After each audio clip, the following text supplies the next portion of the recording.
अभिनव मानव विकास संस्था श्री किशन सोमानी विद्यालय लातूर।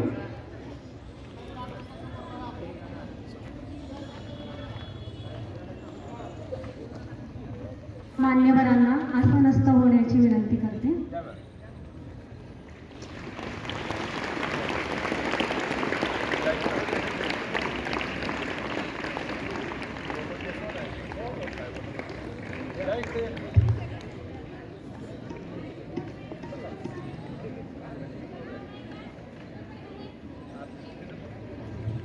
आज आपण शालेय क्रीडा सप्ताह उद्घाटनासाठी एकत्र जमलो आहोत। आजच्या या शालेय क्रीडा सप्ताहाचे उद्घाटक माननीय श्रीमती जागृती चंदनकेरे मॅडम, आंतरराष्ट्रीय नेमबाज, राष्ट्रीय पुरस्कार प्राप्त खेळाडू लातूर, तसेच रायफल शूटिंग म्हणजेच नेमबाजी या खेळ प्रकारात यांनी पुणे, नांदेड, मुंबई, भोपाळ, केरळ, दिल्ली, अमृतसर, गुवाहाटी, अहमदाबाद, कोलकाता अशा राष्ट्रीय स्तरावर तसेच आंतरराष्ट्रीय स्पर्धेत जर्मनी येथे सहभागी होऊन एकूण 17 सुवर्ण पदक, 13 रौप्य पदक आणि 9 कांस्य पदक प्राप्त केले आहेत। यांचे हार्दिक हार्दिक स्वागत। तसेच उपस्थित सर्व मान्यवरांचे हार्दिक हार्दिक स्वागत।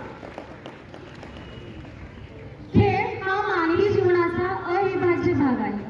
आपल्या शरीराला निरोगी, ताजेतवाने, उत्साही ठेवण्यासाठी मैदानी खेळ महत्त्वपूर्ण आहेत। या क्रीडा स्पर्धेतूनच आपल्यामध्ये सांघिक भावना, शिस्त, संयम, जिद्द, चपळता यासारख्या गुणांची रुजवणूक होत असते। म्हणजेच सर्वांगीण विकास होण्यासाठी क्रीडा स्पर्धा महत्त्वपूर्ण आहे। म्हणूनच आज आपण शालेय क्रीडा सप्ताहाच्या उद्घाटनासाठी एकत्र जमलो आहोत। आजच्या या कार्यक्रमाची सुरुवात क्रीडा गीताने करूया। विद्यालयातील संगीत शिक्षक स्वप्नाली पुणेकर मॅडम, कृष्णकांत चव्हाण सर व गीत जमुला क्रीडा गीत सादर करण्याची विनंती करते।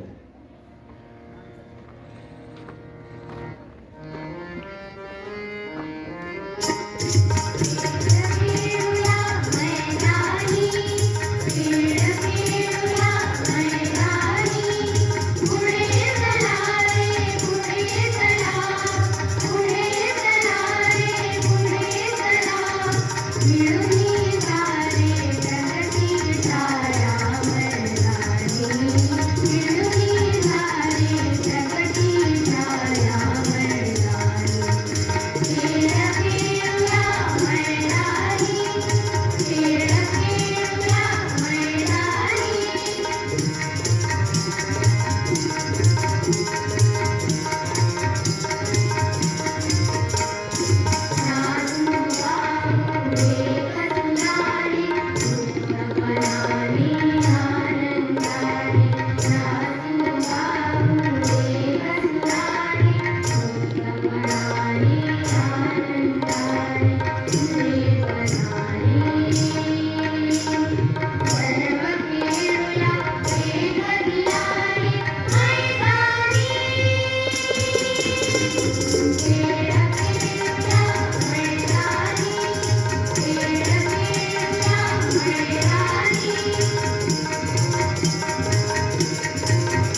धन्यवाद.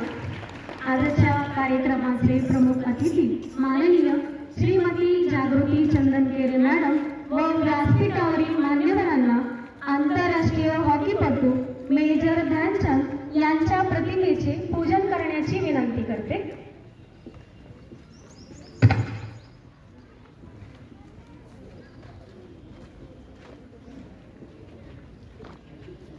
मेजर ध्यानचंद यांना हॉकीचे जादूगार म्हणून संबोधले जाते. त्यांनी भारताला 1928, 1932, 1936 मध्ये झालेल्या ऑलिम्पिकमध्ये सुवर्ण पदक मिळवून दिले. मेजर ध्यानचंद यांना भारत सरकारने 1956 साली पद्मभूषण या पुरस्काराने सन्मानित केले. त्यांचा जन्मदिवस हा भारतीय खेळ दिवस म्हणून संपूर्ण भारतभर साजरा केला जातो.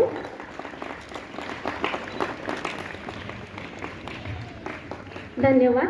मान्यवरांना आसनस्थ होण्याची विनंती करते.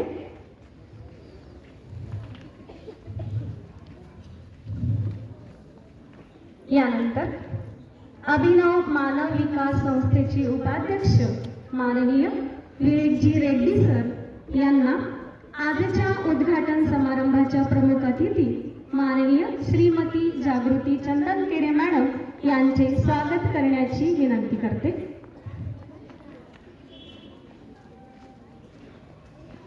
अतिथींना शाल, विद्यार्थ्यांनी कार्यानुभव अंतर्गत बनवलेली फुलाची कुंडी व पुस्तक भेट देऊन सन्मानित करण्यात येत आहे. माननीय चंदनकेरे मॅडम यांचा पुरस्काराचा आलेख खूप मोठा आहे. त्यातील काही पुरस्कार सांगू इच्छिते. गुणवंत विद्यार्थी खेळाडू पुरस्कार देशी केंद्र विद्यालय Latur, best cadet award NCC Latur, युवा गौरव पुरस्कार लातूर फेस्टिवल, पानगाव रत्न पुरस्कार Pangaon, best sports person of the year 2 वेळा त्यांना हा मिळालेला आहे. Moderna Ganesh kind college Pune, क्रीडा विश्व मैदान पुरस्कार नागपूर, उत्कृष्ट महिला खेळाडू पुरस्कार लोकमत लातूर, उदयोन्मुख खेळाडू पुरस्कार जिल्हा क्रीडा शिक्षक महासंघ लातूर, जिल्हा क्रीडा पुरस्कार जिल्हा क्रीडा संकुल लातूर, उत्कृष्ट महिला पुरस्कार लातूर पोलीस. मॅडमचा हा पुरस्कारचा जो काही यशाचा आलेख आहे तो आपल्याला उंचावलेलाच दिसून येतोय.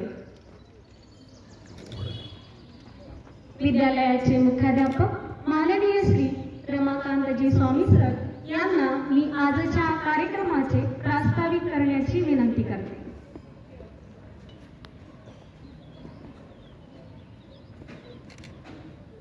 आजच्या या क्रीडा सप्ताहाच्या उद्घाटक नामवंत खेळाडू श्रीमती जागृती चंदनकेरे मॅडम, आपल्या शिक्षण संस्थेचे उपाध्यक्ष माननीय विवेकजी रेड्डी साहेब, संस्थेचे सचिव माननीय कमल किशोरजी अग्रवाल साहेब, संचालक माननीय व्यंकटजी गर्जे साहेब, जागृती चंदनकेरे मॅडमचे मिस्टर माननीय बोब चंडे साहेब, आपण उद्घाटन सोहळ्यासाठी उपस्थित असलेले विद्यालयातील सर्व सहकारी शिक्षक बंधू भगिनी आणि आपण सर्व विद्यार्थी, दरवर्षीच आपण क्रीडा सप्ताह विद्यालयामध्ये साजरा करतो आणि एक आठवडाभर अगदी बालवाडीपासून 10वी पर्यंतच्या सर्व विद्यार्थ्यांचे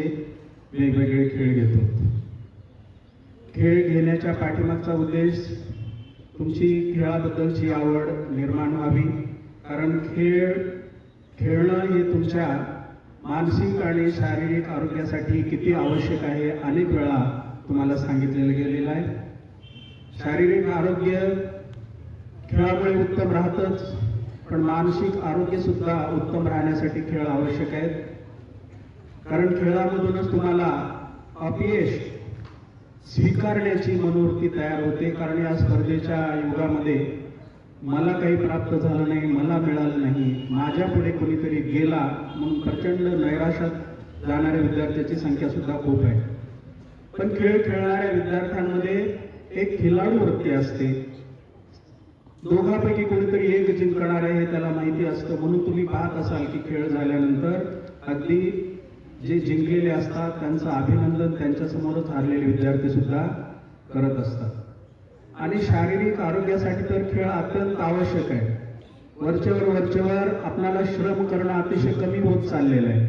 सगळ्या भौतिक सुविधा जशा जशा आपल्याला मिळत आहेत तसं आपण आपली प्रतिकारक शक्ती सुद्धा कमी होत चाललेली आहे. आम्ही तुमच्याकडे शाळेत असताना समोर 4-4 तास उन्हामध्ये बसत होतो, काहीही होत नव्हतं. आता मात्र मला माहित आहे तुम्ही लगेच खाली मान घालणं, कानावर हात धरणं, ऊन लागलेलं आहे म्हणून तिरप्या नजरेने सूर्याकडे बघणं आणि आपल्याला किती वेळ उन्हात बसवलात की म्हणून वाट पाहणे, हे जे आत्ता चाललंय ना, पूर्वी अजिबात नव्हतं. कारण आम्ही भरपूर खेळत असू, त्यामुळे आमच्यामध्ये त्या क्षमता निर्माण झालेल्या होत्या. तर खेळामधून हे सगळं आपल्याला साध्य करायचं असतं. म्हणून हा एक आठवडा साजरा करतो, ज्यावरून एक वातावरण निर्माण होतं आणि याचं महत्त्व सुद्धा तुम्हाला कळतं. या निमित्ताने सप्ताह साजरा केल्यानंतर दरवर्षीच आपण कुठेतरी नामवंत खेळाडूंना या ठिकाणी निमंत्रित करतो. त्यांचं मार्गदर्शन ऐकल्यानंतरही आपल्याला खेळाचं काय महत्त्व आहे, त्यांनी किती कष्टामधून स्वतःचं नाव मिळवले याची जाणीव होते आणि आपण प्रेरणा घेतो की आपण सुद्धा त्यांच्या पद्धतीने खेळायला पाहिजे, ही भावना निर्माण होते. खरं तर आपल्या शाळेमध्ये ह्या सगळ्या अभ्यासासाठी तर सगळं काही, सगळ्या सुविधा उपलब्ध आहेतच, पण तुमचा सर्वांगीण विकास झाला पाहिजे म्हणून आपल्या शाळेमध्ये सगळ्या ऍक्टिव्हिटीज घेण्यासाठी संस्थेचं प्रचंड प्रोत्साहन असतं. 4 क्रीडा शिक्षक, 3च होते. जागृती यावर्षी तर आणखी एक आम्ही क्रीडा शिक्षिका घेतलेले आहेत. 4 क्रीडा शिक्षक आहेत, 3 संगीत शिक्षक आहेत, 4 चित्रकला शिक्षक आहेत. म्हणजे अभ्यासेतर ऍक्टिव्हिटीजमध्ये आपण या पद्धतीनं सगळं प्रयत्न करतो. संस्थेचा यासाठी फार आग्रह असतो आणि त्याचाच परिणाम म्हणून तुमच्यापैकी तुमचे वर्गमित्र तुम्ही अनेक वेगवेगळ्या स्पर्धांमध्ये मोठ्या प्रमाणात बक्षिसं घेऊन येत आहेत. या वर्षीचंच उदाहरण द्यायचं असेल तर आपल्या शाळेतले 4 विद्यार्थी राष्ट्रीय खेळाडू ठरलेले आहेत. 4 विद्यार्थी. जिल्हा स्तरावर तर प्रचंड संख्या आहे.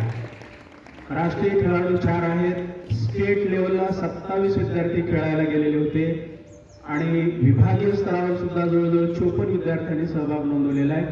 जिल्हा स्तरावर तर भरपूर जातातच आणि मी शाळेमध्ये तर या शालेय स्तरावर तुम्ही सगळे खेळता.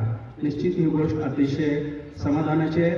आजच्या प्रमुख पाहुण्या सुद्धा मी अनेक वेळा तुमच्यासारखं समोर बसलेलं पाहिलेलं आहे. देशी केंद्राचीच विद्यार्थिनी आहे जागृती.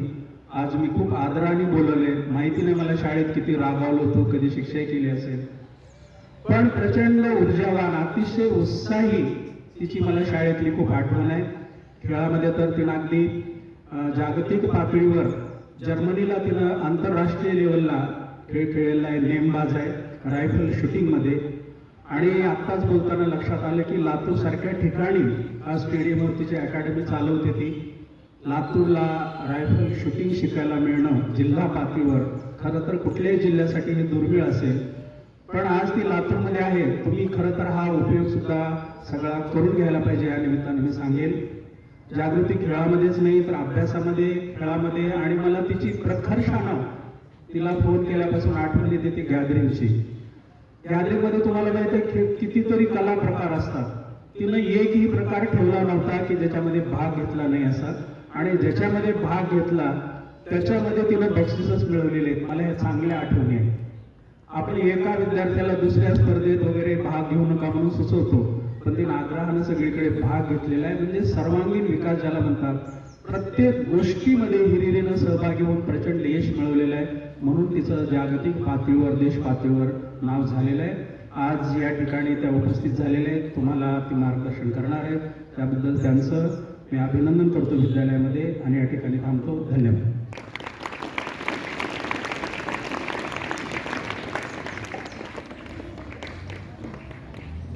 धन्यवाद सर.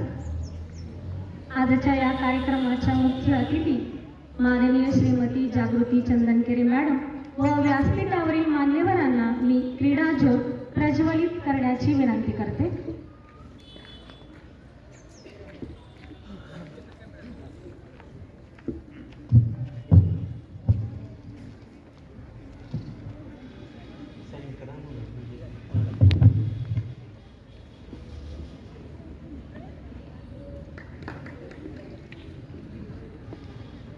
क्रीडा ज्योत करुणी प्रज्वलित संदेश देऊ ऐक्याचा, सारे खेळू एक संघाने आदर्श देऊ मानवतेचा. या क्रीडा विश्वात यश संपादन करणारे विद्यार्थी ही क्रीडा ज्योत फेरी पूर्ण करतील. सर्वप्रथम पांचाळ शरयू श्रीनिवास, वर्ग 5वी, शोटोकॉन कराटे या स्पर्धेत तिने राष्ट्रीय स्तरावर द्वितीय क्रमांक पटकावलेला आहे आणि ही स्पर्धा सांगली येथे पार पडली होती.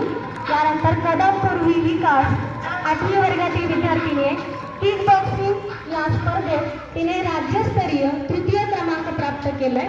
ही स्पर्धा गोंदिया आमगाव येथे पार पडली होती. यानंतर मठपती शिवम शिवाजी, वर्ग 7वी, किक बॉक्सिंग या स्पर्धेत राष्ट्रीय स्तरावर त्याने तृतीय क्रमांक मिळवलेला आहे. ही स्पर्धा तामिळनाडू येथे झाली होती. चिरंजीव मस्के यश सतीश, 10वी वर्गातील विद्यार्थी हा किक बॉक्सिंग या स्पर्धेत राष्ट्रीय स्तरावर नवी दिल्ली येथे झालेल्या स्पर्धेत त्याने सहभाग नोंदवलेला होता. फुलपल्ले आदित्य विश्वनाथ, वर्ग 10वी, व्हॉलीबॉल सांघिक स्पर्धेत त्याने द्वितीय क्रमांक प्राप्त केलेला आहे. शेळके श्रेयस श्रीकांत, 10वी वर्गातील विद्यार्थी, जुडो या क्रीडा प्रकारात त्याने राष्ट्रीय स्तरावर सहभाग नोंदवलेला होता आणि ही स्पर्धा मणिपूर इम्फा येथे झाली होती. या सर्व विद्यार्थ्यांना पुढील वाटचालीस खूप खूप शुभेच्छा.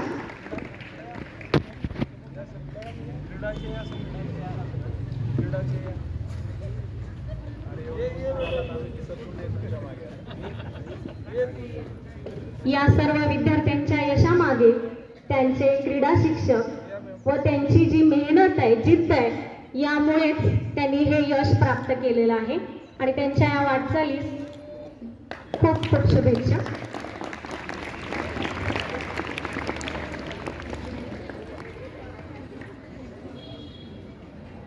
मान्यवरांना आसनस्थ होण्याची विनंती करते.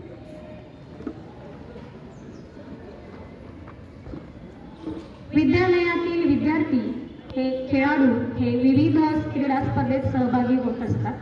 हा सहभाग मग जिल्हास्तरीय असो, विभागीय, राज्यस्तरीय तसेच राष्ट्रीय पातळीवरील असो. या सहभागी खेळाडूंनी घवघवीत यश संपादन करून विद्यालयाचे नाव या क्रीडा विश्वात चमकवले आहे. अशा सर्व खेळाडूंचा सत्कार करण्याची विनंती मी आजच्या कार्यक्रमाच्या अतिथी माननीय श्रीमती जागृती चंदनकेळे मॅडम व व्यासपीठावरील सर्व मान्यवरांना करते.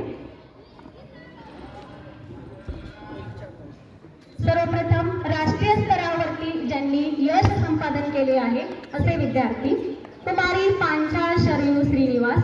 नाव घेतल्याबरोबर विद्यार्थ्यांनी व्यासपीठाकडे यायचं आहे. पांचाळ शरयू श्रीनिवास, वर्ग 5वी, शोटोकॉन कराटे या स्पर्धेत तिने राष्ट्रीय स्तरावर द्वितीय क्रमांक प्राप्त केलेला आहे. त्यानंतर वर्ग 7वी, चिरंजीव मठपती शिवम शिवाजी, राष्ट्रीय स्तरावरती तृतीय क्रमांक प्राप्त केलेला आहे. चिरंजीव मस्के यश सतीश, 10वी वर्गातील विद्यार्थी, किक बॉक्सिंग मध्ये राष्ट्रीय स्तरावर सहभाग नोंदवलेला आहे. चिरंजीव शेळके श्रेयस श्रीकांत, वर्ग 10वी, जुडो या क्रीडा प्रकारात राष्ट्रीय स्तरावर सहभाग नोंदवलेला आहे. ही स्पर्धा मणिपूर इम्फा येथे पार पडली होती.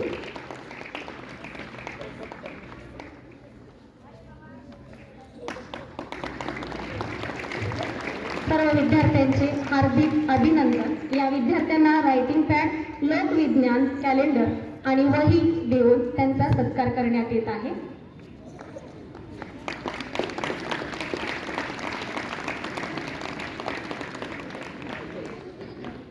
कुमारी कदम पूर्वी विकास, 8वी वर्गातील विद्यार्थीने किक बॉक्सिंग या स्पर्धेत राज्यस्तरीय स्पर्धेत तिने तृतीय क्रमांक प्राप्त केलेला आहे. फुलपल्ले आदित्य विश्वनाथ, वर्ग 10वी, व्हॉलीबॉल सांघिक स्पर्धेत त्याने द्वितीय क्रमांक प्राप्त केलेला आहे. अभय सरजे, वर्ग 8वी, कराटे या क्रीडा प्रकारात त्याने द्वितीय क्रमांक प्राप्त केलेला आहे. श्रावणी महेश पुलारी, वर्ग 8वी, श्रेया ज्ञानेश्वर पांचा, वर्ग 6वी, दृष्टी दिनेश जोशी, 7वी, जिम्नॅस्टिक मध्ये हिने सहभाग नोंदवलेला आहे. हर्षिता सचिन पोद्दार, कुलदीप कैलास सुनापे, श्रीवर्धन प्रशांत इंगळे, अल्फेज फिरोज शेख, विकास हरिश्चंद्र थोरात, श्रुतिका अमोल नागिले, राजलक्ष्मी राजकुमार पवार, राधिका विठ्ठल ऐनिले, अनुष्का जगदीश भुतडा, अनुराग नेताजी सावंत 10वी वर्गातील हा विद्यार्थी आहे. याने योगासन आर्टिस्टिक या स्पर्धेत राज्यस्तरीय स्पर्धेत सहभाग नोंदवलेला होता. क्षितिज भास्कर शिंदे, अमृता नंदकिशोर ओझा, यश उद्धव मोरे, श्रेयश राजकुमार चोपडे, अथर्व युवराज जाधव, अमित सुनील पवार, अपर्णा भगवंत वडजे, अपूर्वा महादेव झुंजे, स्नेहा ज्योतिराम शिंदे, यश व्यंकट मुळे, समर्थ विजय दत्त भोसले, ऋषिकेश निलेश मालशेटवार, गौरव विवेक नरहरे, श्रेयस श्रीकांत गोजरगुंडे, सोहम संजय धानुरे, ईश्वरी प्रदीप पाटील हे सर्व 10वी वर्गातील विद्यार्थी आहेत आणि यांनी विभागीय तसेच राज्यस्तरीय स्पर्धेत प्रथम क्रमांक प्राप्त केलेला आहे.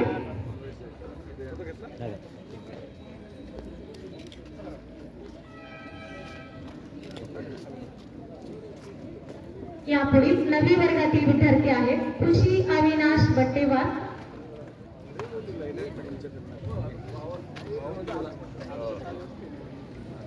आर्यन अमोल माने, सुमित चंद्रकांत तेलंगे, प्रज्वल ईश्वर प्रसाद अजमेरा, वेदश्री वैजनाथ माने, श्रेया सतीश मुळे, कल्याणी बालाजी मुळे, श्रावणी ब्रह्मानंद लोमटे, तन्वी सुहास गायकवाड, अरमान मोईन पठाण, अवधूत प्रताप भोसले. तसेच व्हॉलीबॉल सांघिक स्पर्धा झाली होती. त्यामधील सहभागी विद्यार्थी आहेत सर्वेश विजयकुमार करंजकर, सुमित सूर्यकांत शिंदे, अथर्व संतोष मरे, फरहान निसार बागल, आदित्य अभिजित हेबारे, आकाश तानाजी सूर्यवंशी, हर्षद राजेंद्र काळे यांनी विभागीय स्तरावर लातूर येथे झालेल्या स्पर्धेत तृतीय क्रमांक प्राप्त केलेला आहे. या सर्व विद्यार्थ्यांचं टाळ्या वाजवून कौतुक करूया. हां 3-4 येऊन मग टेस्ट करा. अच्छा इंडिव्हिज्युअल काढा.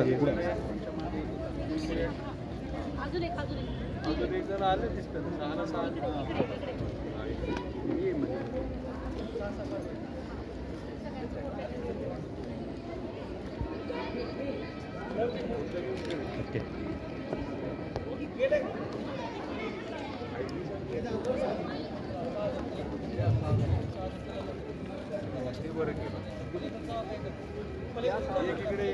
इकडे पुढे चला. चल पुढे चल. इकडे श्रीनिवास 9वी वर्गातील विद्यार्थी आहेत आणि यांनी सांघिक व्हॉलीबॉल स्पर्धेत यश संपादन केलेलं आहे. ओके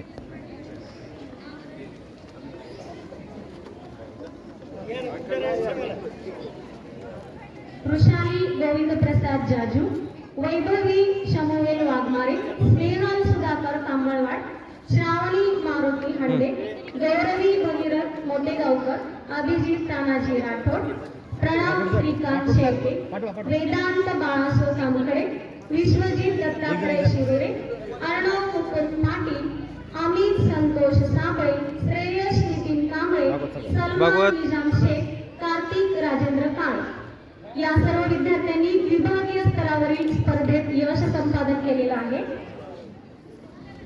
यानंतर 14 वर्षाखालील मुले हँडबॉल सांघिक स्पर्धा अभिजित तानाजी राठोड, अथर्व प्रभाकर कराड, ओम संतोष मध्यभागी जयप्रकाश नरसिंह आवटे, सेंटरला शरण सचिन अष्टुरे, शिवम दीपक पालके, अंश अंकुश इकडे जुनेद गफार बेग मंगळुळे, श्रीनिवास जयसिंग सावंके, कार्तिक तुकाराम इंगळे, साई प्रसाद हनुमंत धुमाळ, वाहक युसुफ शेख या सर्व विद्यार्थ्यांनी विभागीय स्तरावरील लातूर येथे झालेल्या स्पर्धेत सांघिक स्पर्धेत द्वितीय क्रमांक प्राप्त केलेला आहे.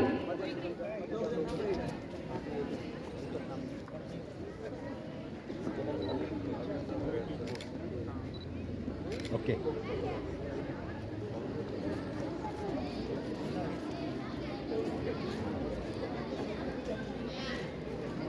या सर्व विद्यार्थ्यांनी आपल्या मेहनतीने आणि जिद्दीने हे यश संपादन केलेलं आहे.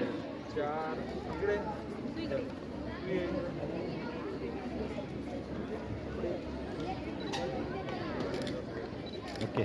या सर्व विद्यार्थ्यांना खूप खूप शुभेच्छा.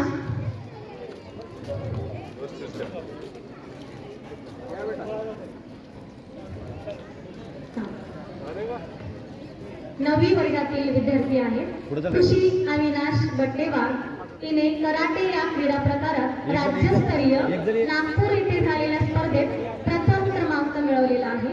सिद्धार्थ गौतम गायकवाड बॉक्सिंग या उशू तसेच बॉक्सिंग या तीनही स्पर्धेत विभागीय स्तरीय त्यांनी द्वितीय क्रमांक प्राप्त केलेला आहे. Okay. Abhijit Vilas Khamkar kick boxing wushu boxing या स्पर्धेत त्यांनी द्वितीय क्रमांक प्राप्त केलेला आहे. यशस्वी गोविंद काळे नववी वर्गातील विद्यार्थीने स्क्वॉश या विभागीय स्पर्धेत त्याने तृतीय क्रमांक मिळवलेला आहे. रागिनी हनुमानदास मंत्री भालाफेक या स्पर्धेत द्वितीय क्रमांक प्राप्त केलेला आहे. स्वराली ज्ञानेश्वर जाधव, राशी बळवंत महाजन, अभिनव विनोद सरजे, तनुजा माधव बिराजदार, नोमान निजाम शेख या सर्व विद्यार्थ्यांनी विभागीय स्तरावरती द्वितीय क्रमांक प्राप्त केलेला आहे. ओके.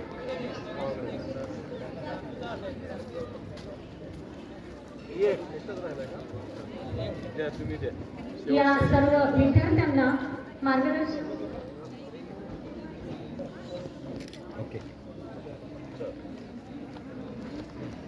या सर्व यश संपादन केलेल्या विद्यार्थ्यांचे हार्दिक हार्दिक अभिनंदन.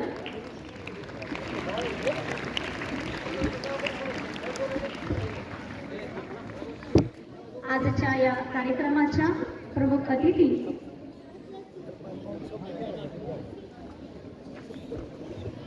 अभिनव विनोद सरजे व राशी बळवंत महाजन हे नववी वर्गातील विद्यार्थी आहेत.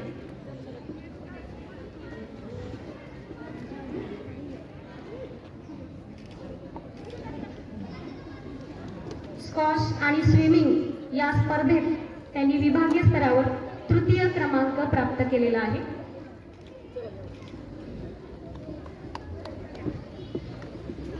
आजच्या या कार्यक्रमाच्या मुख्य अतिथी माननीय श्रीमती जागृती चंदनगिरी मॅडम यांना मी विद्यार्थ्यांना मार्गदर्शन करण्याची विनंती करते.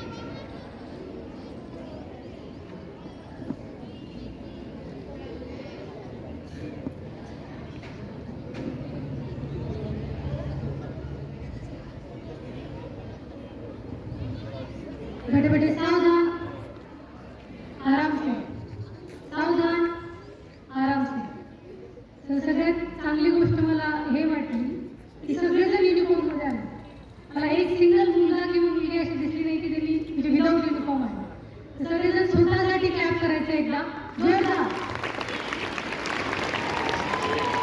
Very good. खूप चांगली गोष्ट आहे. जेव्हा सगळे युनिफॉर्म मध्ये असतात तेव्हा तुमची युनिटी दिसून येते, एकी दिसून येते, जे की खूप पॉवरफुल असते. तुम्हाला हे सगळं टीम गेम मध्ये समजून घेईल.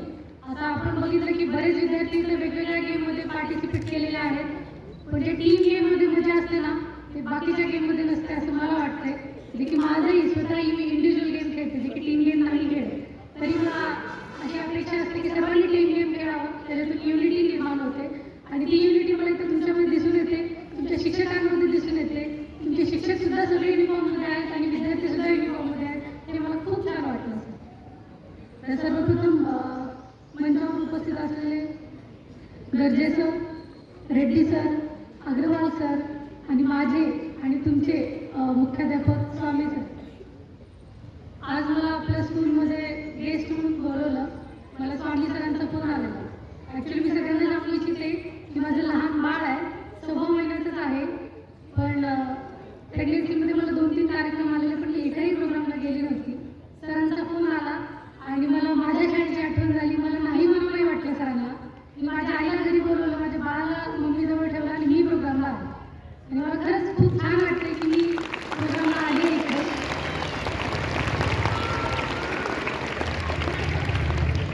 थोडक्यात मी तुम्हाला माझा परिचय देते. देशकेंद्र स्कूलमध्ये मी होती. माझी तब्येत खूप बारीक होती आणि NCCचे वर्ग सुरू होते. मला NCCमध्ये पार्टिसिपेट करायचं होतं. माझे सर गिरवलकर सर, जे की मला घेतच नव्हते NCC मध्ये. काय तुझी तब्येत नाही, काय नाही, तिकडे परेड वगैरे करायचं असतं, ऊन असतं, चक्कर करवी पडशील, असं त्यांचं म्हणणं होतं. पण मी खूपच हट्ट धरला. रोज जाऊन त्यांच्या ऑफिसच्या बाहेर थांबायचं, सर मला NCC मध्ये घ्या, मला NCC मध्ये घ्या. तेवढा खूप हट्ट करते म्हणून मला सरांनी NCC मध्ये घेतली. पार्टिसिपेट केल्याच्यानंतर त्यांचे कॅम्प्स वगैरे असतात सगळे. मला कोणत्याच कॅम्पला पाठवत नव्हते सर. मला खूप वाईट वाटायचं, मलाच पाठवत नाही येत. त्याच्यासाठी पण मी खूप आग लागली, सर मला एका तरी कॅम्पला पाठवा, एका तरी कॅम्पला पाठवा. मग सरांनी एका कॅम्पला मला पाठवलं आणि तिकडे 7-8 दिवसाचा कॅम्प झाला आणि सर आम्हाला घ्यायला आले. सर घ्यायला आल्याच्यानंतर जे बाकीचे स्कूलचे होते किंवा तिकडे जे सर होते NCC मधले, त्यांनी सरांचं खूप अभिनंदन केलं. अभिनंदन, इस साल आपको बहुत सारे मेडल्स मिले आपके स्कूल को. सरांनी विचारलं कसं काय, कोणत्या गेममध्ये.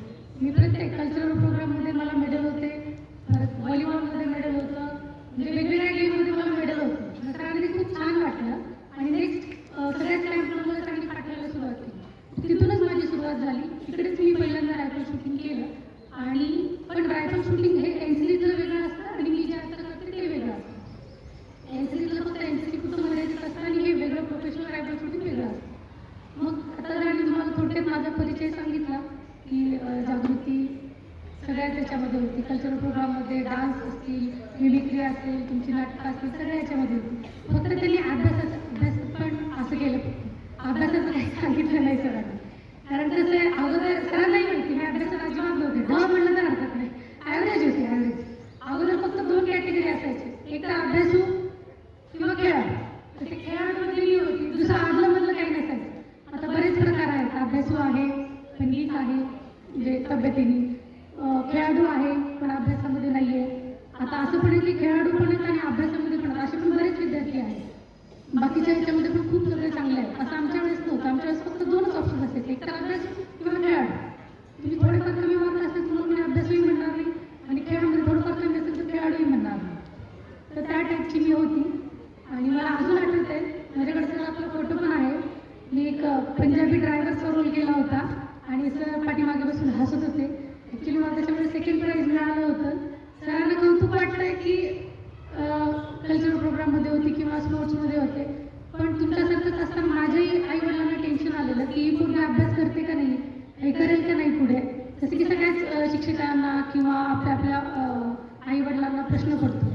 तुमच्या क्लासमध्ये पण एखाद दुसरा जर विद्यार्थी कमी असेल अभ्यासामध्ये, तुमच्या शिक्षकांना टेन्शन येते की ह्याचा रिपोर्ट कसा काय द्यायचा. पण आता मला वाटतं तसे काही विचार करायची गरज नाही. आपल्याकडे खूप ऑप्शन्स आहेत. स्पोर्ट्समध्ये करिअर आहे आपल्याला. आता एवढ्या स्कीम्स आल्या स्पोर्ट्समध्ये की तुम्ही त्याला नाही म्हणू शकत नाही की माझ्याकडे एखादी वस्तू नाही आहे म्हणून मी पार्टिसिपेट नाही करत आहे. आता मी जो गेम करते त्याच्यामध्ये मी आता सरांशी बोलले की त्या रायफलची किंमत 4 लाख 4.5 लाख अशी आहे. त्या रायफलची किंमत तेव्हा कमी होती, 2.5 लाख 3 लाख होती समजा. पण तेव्हा माझ्याकडे ती रायफल नव्हती. पण मी NCC मध्ये महाराष्ट्राला गोल्ड मेडल दिलं होतं. त्याच्यामुळे माझी डायरेक्ट एंट्री झाली होती पुण्यामध्ये बालेवाडी स्टेडियम म्हणून आहे. तिकडं क्रीडा प्रबोधिनी हा खूप चांगला महाराष्ट्राचा उपक्रम आहे, जिकडे प्रत्येक खेळातले चांगले महाराष्ट्रातले बेस्ट खेळाडू ते घेतात. ज्यांना की नॅशनलला मेडल आहे किंवा स्टेटला मेडल आहे, अशा खेळाडूंना ते घेतात आणि सर्व साहित्य देतात. तर समजा मला रायफल शूटिंग करायचं, त्याचं किट, शूज, त्याच्या गोळ्या, रायफल, तुमच्या येण्याचा खर्च, रोज तिकडे राहण्या खाण्याचा खर्च, हे सगळं ते अकॅडमी करते. तर ह्या गोष्टी आपल्याला माहिती नाही आहेत. पण ह्या गोष्टी माहिती करून घ्यायची आता पण गरज नाही आहे तुम्हाला. ॲक्च्युली तुमची फक्त सुरुवात आहे. आता तुम्ही फक्त चांगला परफॉर्मन्स द्या. तुमचा एकदा परफॉर्मन्स आला की तुम्हाला मदत करण्यासाठी खूप लोक येतील. आधी असं नव्हतं. जे खेळाडू आहेत त्यांना पण विचारत नव्हतं, स्पॉन्सर्स नव्हते. आता सोशल मीडिया एवढं झालं की तुम्ही थोडा जरी काही परफॉर्मन्स केला की तुम्हाला बरेच जण उभे राहतात मदत करण्यासाठी, स्पॉन्सरशिप देण्यासाठी. जेव्हा मी नॅशनलला मेडल घेतलं, इंटरनॅशनल माझं सिलेक्शन झालं, तेव्हा लक्ष अकॅडमीने पण मला स्पॉन्सरशिप दिली. महाराष्ट्र अकॅडमीमध्ये मी होती, क्रीडा प्रबोधिनीची मी तुम्हाला सांगितली. एका गोळीची किंमत 12 रुपये 15 रुपये प्रॅक्टिसची, एका गोळीची किंमत. अशा वेळा आम्ही रोज 250-300 गोळ्या मारायचो. हा सगळा खर्च महाराष्ट्र गव्हर्नमेंटने केलेला आहे आमचा. तर तुम्हीही चांगला परफॉर्मन्स जर केला तर तुमच्याकडे बरेच विद्यार्थी असतील की माझ्याकडे साहित्य नाही आहे किंवा माझ्याकडे तेवढं चांगलं कोचिंग नाही आहे, असे विद्यार्थी असतील. तर मला असं वाटतं की तुम्ही सुरुवात करा, तुमचा परफॉर्मन्स द्यायला सुरुवात करा. आणि हे एक गोष्ट लक्षात घ्या, मेहनत कुणीच कुणाची लपवू शकत नाही. ठीक आहे, तुमच्याकडे साहित्य नसेल, काय फॅसिलिटीज नसतील, तसं वातावरण नसेल, जसे की आता सरांनी सांगितलं की रायफल शूटिंग आपल्या लातूर जिल्ह्यामध्ये नाही,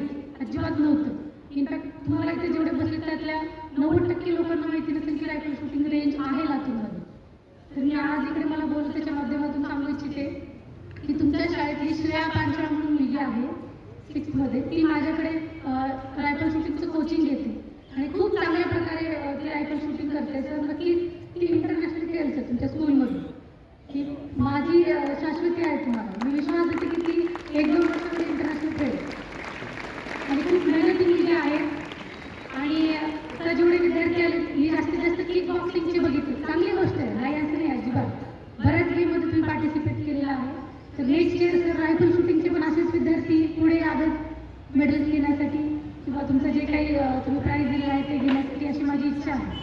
क्रीडा संकुलमध्ये स्कायलार्क रायफल शूटिंग क्लब या नावाने माझी रायफल शूटिंगची अकॅडमी आहे. कमीत कमी फीस ठेवून मी हे सुरू केलेलं आहे.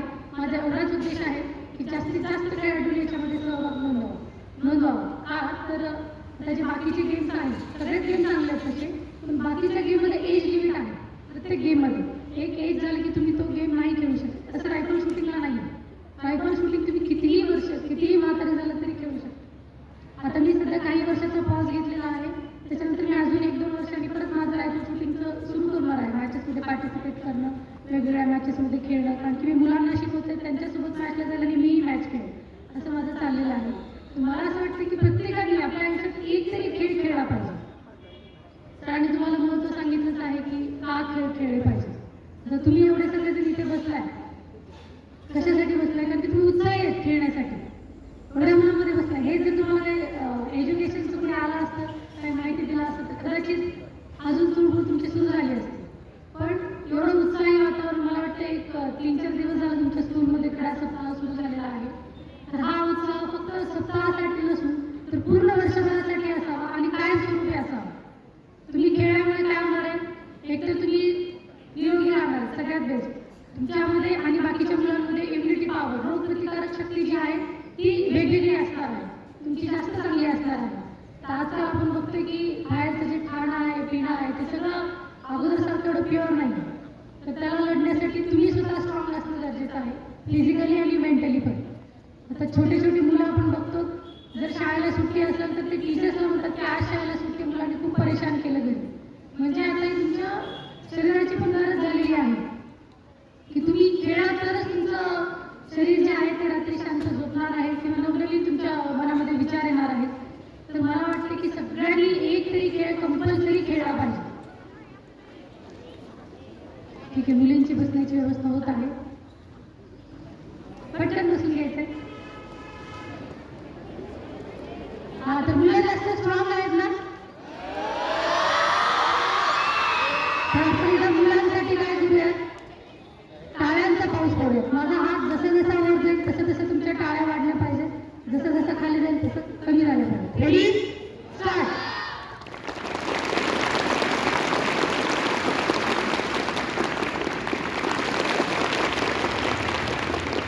Very good.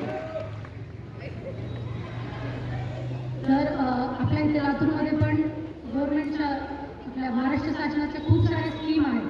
तुम्हाला 5% आरक्षण आहे, 10वीला ग्रेस मार्क्स आहेत तुम्हाला, आणि तुम्ही जर स्टेटला जरी मेडल घेतलं तर तुम्हाला जॉबचे 100% चान्सेस आहेत. तुम्ही थोडाफार अभ्यास केला आणि तुमच्याकडे जर स्टेटचं सर्टिफिकेट असेल, नॅशनलचं सर्टिफिकेट असेल, तर नक्कीच तुम्हाला खूप जास्त चान्सेस आहेत. तर मला वाटतं जास्त अभ्यास करण्यापेक्षा थोडा अभ्यास आणि थोडं खेळ खेळला तर एक तर तुमचं करिअर सेट होईल, तुमचं शारीरिक फिटनेस पण राहील. त्याच्यामुळे मला अशी इच्छा आहे की सगळ्यांनी एकतरी खेळ खेळावा. फक्त खेळच खेळू नये तर त्याचे ट्युशन क्लासेस लावावे, जसं तुम्ही बाकीच्या ट्युशन क्लासेस लावतात, मॅथ्स, सायन्स जे काय असेल तुमचं. तसं शूटिंगसाठी तुमच्या किक बॉक्सिंग असेल, जुडो असेल, कराटेमध्ये आहेत काही लोक, तर त्या गेमचं तुम्ही कोचिंग घ्यावं. कारण की तुम्हाला त्यातलं जे नॉलेज आहे ते डीपमध्ये मिळावं आणि तुमचा जास्तीत जास्त चांगला परफॉर्मन्स व्हावा, अशी माझी इच्छा आहे. आणि दुसरी गोष्ट माझ्याबद्दल जर सांगायचं झालं तर जेव्हा मी रायफल शूटिंग सुरू केलं होतं तेव्हा रायफल शूटिंग लातूरमध्ये अजिबात कोणाला माहिती नव्हतं. मी एकदम शून्यातून सुरू केलं होतं, पण मला खूप सपोर्ट झाला सगळ्यांचाच. मला वाटतं मला देशिकेंद्र शाळेतून गिरवकर सरांनी खूप सपोर्ट केला रायफल शूटिंगसाठी. जी गोष्ट ज्यांना माहिती नाही त्या लोकांनी मला खूप सपोर्ट केला. मग मी हळूहळू सुरुवात केली. मी तुम्हाला एक माझा इन्सिडंट सांगते. माझी एक मैत्रीण होती, तिचे बाबा कमिशनर होते सर पुण्याला, आणि साळुंके नाव होतं तिचं, निकिता साळुंके, आणि ते घरून खूप श्रीमंत होते. आणि मी क्रीडा करायचं तिकडे प्रॉब्लेम, पण तिकडे कसं असायचं तुमचा परफॉर्मन्स दाखवायचा आणि मग ते साहित्य देतं असं होतं. तुम्ही आला तर तुम्हाला ते सगळं साहित्य मिळेल असं नव्हतं. तर मला किट नव्हतं माझ्याकडे, तर माझा एक सिनियर होता, त्या सिनियरचं मी किट घेतलं. आता तो उंच होता माझ्यापेक्षा, तर मी त्याचे हात कट केले, पाय कट केले खालून. ते खूप स्टिफ असतं शूटिंगचं, म्हणजे स्टेबिलिटी राहावी तुमची, जास्त हालचाल होऊ नये म्हणून ते थोडंसं कडक असतं स्टेबिलिटीसाठी. मग ते कट करून मी मॅचेससाठी गेली आणि पहिल्याच मॅचमध्ये क्वालिफाय झाली नॅशनलसाठी. मग नॅशनलला पण मी तसंच केलं आणि माझ्याकडे शूज पण नव्हते, शूटिंगचे वेगळे शूज असतात, मी विदाऊट शूट परफॉर्मन्स केले. त्याच्यानंतर माझं इंटरनॅशनल सिलेक्शन ट्रायलसाठी सिलेक्शन झालं आणि पुण्यामध्ये 80 शूटिंग लेन आहे, म्हणजे एका वेळी 80 शूटर्स थांबून शूटिंग करू शकतात. तर मी तिकडे थांबली होती आणि तिकडे माझ्या कोच अंजली भागवत, ज्या की 3 वेळा ऑलिम्पिक सुद्धा खेळलेल्या आहेत, त्यासुद्धा त्या मॅचला होत्या आणि तिकडे माझं फायनलसाठी सिलेक्शन झालं. सर फायनलसाठी फक्त टॉप 8 लोक घेतात, त्याच्यामध्ये मी 400 पैकी 352 स्कोर केला होता आणि माझं सिलेक्शन झालं. मला खूप आनंद झाला की माझं 352 स्कोर झाला 400 पैकी आणि फायनलसाठी सिलेक्ट झाले. मी बाहेर आले, किट वगैरे चेंज केलं कारण की फायनलला वेळ होता. तर निकिताचे वडील आले आणि मला बोलले की जागृती तुझ्याकडे शूज नाही आहेत का? माझ्या एकदम डोळ्यात पाणी आलं, माझ्या एकदम असं कंटाळून धाटून आलं की माझ्याकडे खरंच शूज नाही आहेत आणि एकदम रडायला आलं, कारण की माझ्या मम्मी पप्पाला म्हणू शकत नाही की मला शूज घ्या. त्या शूजची कॉस्ट जास्त होती, कमीत कमी 5,000 पासून ते सुरू होते तेव्हा ते शूज. म्हणून मी मम्मी पप्पाला सांगितलं की माझ्याकडे शूज नाही आणि मला पाहिजे. तर मी म्हणलं नाही का माझ्याकडे आहेत, पण मला सवय नाही ना शूजची, मला टोचतात ते, म्हणून मी घातले नाही असं मी त्यांना खोटं सांगितलं. मला म्हणलं नाही तसं असेल तर सांग, मी निकिताला घेणारच आहे नवीन, तुला पण घेऊन देतो. मी म्हणलं नाही आहेत म्हणलं माझ्याकडे. एवढं बोलून मी ते किट पॅक केलं आणि बाथरूममध्ये जाऊन खूप रडले. मला खूप वाईट वाटलं की माझ्याकडे शूज नाही आहेत आणि दुसरं कोणीतरी मला म्हणते की तुला शूज देऊ का. आणि त्याच्या दुसऱ्याच दिवशी त्याच रात्री मला खाली एका न्यूज रिपोर्टरने माझा इंटरव्ह्यू घेतला आणि दुसऱ्याच दिवशी माझं DNA याच्यामध्ये मोठं आर्टिकल आलं. एवढ्या प्लेयर्समध्ये फक्त माझ्या एकटीचा फोटो होता, विदाऊट शूज, फक्त खाली सॉक्स घातलेले आणि 352 स्कोर केला म्हणून. इंग्लिशमध्ये होतं, तेव्हा मला एवढं इंग्लिश येत नव्हतं, ते मी वाचलंही नाही पूर्ण, पण माझ्याकडे आहे. एवढं मोठं आर्टिकल आलं होतं आणि मी पप्पांना फोन करून सांगितलं की असं असं झालं. मला त्यांनी असं सांगितलं की तुझ्याकडे शूज नाही येत, मी तुला देऊ का. मला खूप वाईट वाटलं. मग पप्पांनी मला समजून सांगितलं की तुझं एवढं मोठं आर्टिकल आलं आहे, मग तू सगळ्यांपेक्षा वेगळी आहे आणि त्यांचा काही चुकीचा उद्देश नसेल, तुला शूज फक्त द्यायचे असतील, त्यांचा असा हे असते. मला पप्पांनी समजून सांगितलं, पण ते मनामध्ये आपल्या असतं नाही की आपल्याकडे हे नाही आहे ते नाही आहे, पण ते नाही म्हणून आपण जे प्रयत्न करतो ना त्याच्यातूनच तुम्ही सक्सेस होता, लक्षात घ्या. तर तुमच्याकडे एखादी गोष्ट नाही आहे किंवा त्याच्यासाठी थांबणं हे योग्य नाही आणि आजकाल तर सगळंच इझिली अवेलेबल झालेलं आहे. तर मला वाटते कसल्याही प्रकारचा एक्सक्यूज न देता तुम्ही तुमच्या क्षेत्रामध्ये, प्रत्येकाने स्पोर्ट्समध्येच असावा अगदी असं नाही, पण एखादा तरी स्पोर्ट्स खेळावा, स्पर्धेसाठी नाही पण तुमच्या शरीराच्या आरोग्यासाठी एकतरी स्पोर्ट्स खेळावा अशी माझी इच्छा आहे. आणि भविष्यामध्ये तुमच्या स्कूलमधून जास्तीत जास्त आंतरराष्ट्रीय खेळाडू निर्माण व्हावे, त्या प्रोग्रामसाठी सरांनी मला बोलवावं अशी मी अपेक्षा व्यक्त करते. आणि सर्वांना क्रीडा सप्ताहासाठी शुभेच्छा आणि तुमच्या पुढील आयुष्यासाठी शुभेच्छा. एवढे बोलून माझं भाषण थांबवते.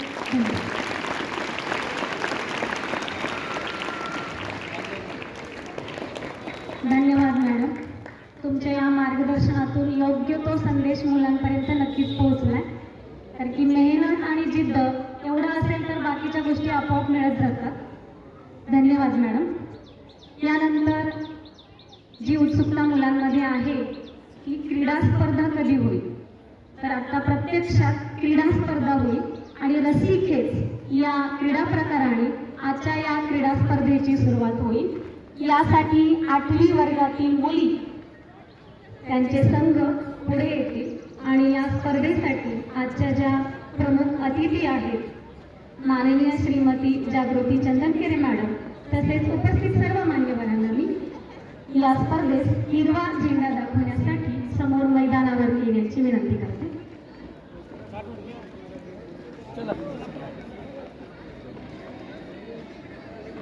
आठवी वर्गातील मुलींचा हा संघ आहे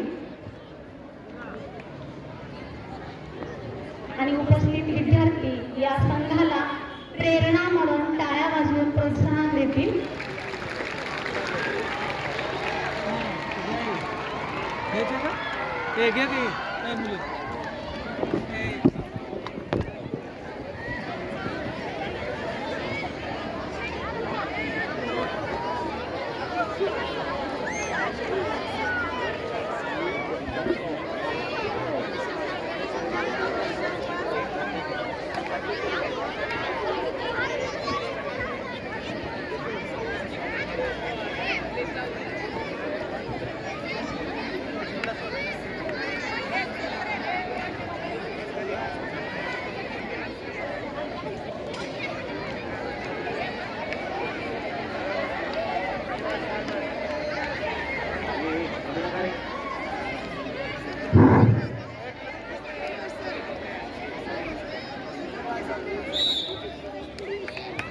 स्पर्धेची सुरुवात झालेली आहे.